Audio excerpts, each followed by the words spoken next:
365 Sports, top 5 bracket observations. Number 5.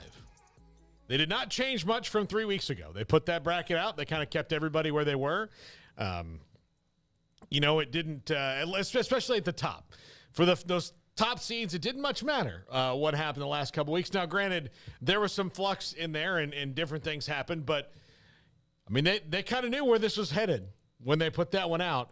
And so, in the future, let's all look to that one much, much more because, look, if they know 3 weeks out what they're going to do, which they should because it's a very arduous task. Like, we know how long and how much they have to wrestle with getting 4 teams in a football playoff. This is 68 teams in a college basketball playoff. So that 3 weeks, I mean, pay attention to that more because, look, again, that did not, aside from like teams like Baylor going from the 2 to the 3 line based on the way they closed, it's almost pretty much as it was, outside of the undetermined, like what's going to happen for the one bid leagues. They know pretty much what's going to go. Unlike football. Yeah. Where it's like a soap opera. They pretty much stuck to it. Now, there could be arguments that they shouldn't have, but people just moved from being a part of a 1 seed, 2 seed. There was very little movement. Some of it was like, where were you among the seeds? Like, obviously, Houston did really well by hanging on to be the overall number 1 seed. A lot of people thought it would be Kansas until Texas hammered them. Yeah. Number 4, they're not as impressed with the Big 12. Now, look, the Big 12 got 70% of their teams in. They got 7 out of the 10. Oklahoma State left out, which would have made 80% of the team. So, yes, I get that. But they were not impressed with quad 1 wins versus, Kansas versus Houston and in seeding them. They kind of felt that out. Now, be that as it may, that's kind of how it wound up. And Kansas winds up not going to Kansas City, which would have been a gigantic advantage for them as they try for their title defense.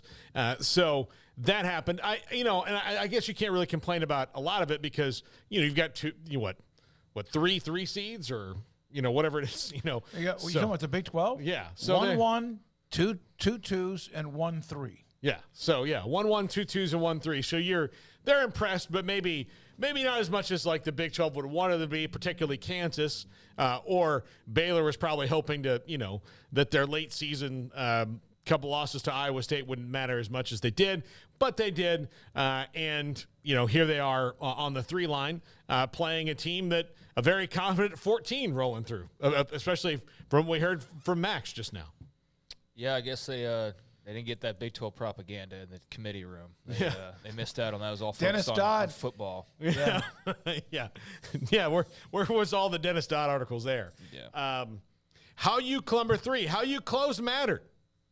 I mean, it certainly did for Baylor. It certainly did for Kansas, I think. And I think it did for several teams. So where you wound up, kind of reflected how you closed. Now, granted, Houston did not win the AAC, and they still kind of stayed where they were, but or they didn't win the AAC tournament, but were without their best player. So that certainly went into regard. But, yeah, how you closed mattered. And look, ask North Carolina, who just needed to get 2 more wins in the ACC. Yeah. Didn't do it. And not in the tournament after being in the title game and being minutes away, 2 minutes away from winning the thing. They were 2 minutes away from winning the title last year, and now they're not in the tournament. So, of course, it wasn't just how they closed. It's how they started their conference season. We're terrible in that. Number 2, a losing record versus quad 1 is more important than total quad 1 wins because you look at the Oklahoma State and you look at UNC, those really killed them overall. And then total quad 1 wins, yeah, it's great to have them, but I think when it starts comparing to everybody else, if you've got 9 and somebody else has 17, but they played a better conference than you, then eventually you've got to start splitting hairs somewhere. But your losing record versus quad 1 really, really seemed to affect the committee's decisions this year. I mean, yeah, as it should. If you had a losing record, I mean, that needs to be taken into account, especially when you're comparing it to other teams that don't have a losing record. So, I mean, yeah, if that costs you, that's all on you. Yeah, I think but the juxtaposition of I wonder how this affects next year. Do you schedule as many quad 1 games if the wins didn't matter as much this year, right? Okay, I see what you're saying now. Yeah. Okay, yeah, I got that backwards. Now I see what you mean. Yeah, I have no idea on what you schedule teams that you might lose to because it just matters who you play. That just seems backwards to me. I mean, I don't know. There's something to that. I mean, as far as playing a tough schedule, but playing tough schedule and losing games to tough teams versus beating teams, I can see an argument there. But that's I don't know about that conversation and how they address that moving forward. Yeah.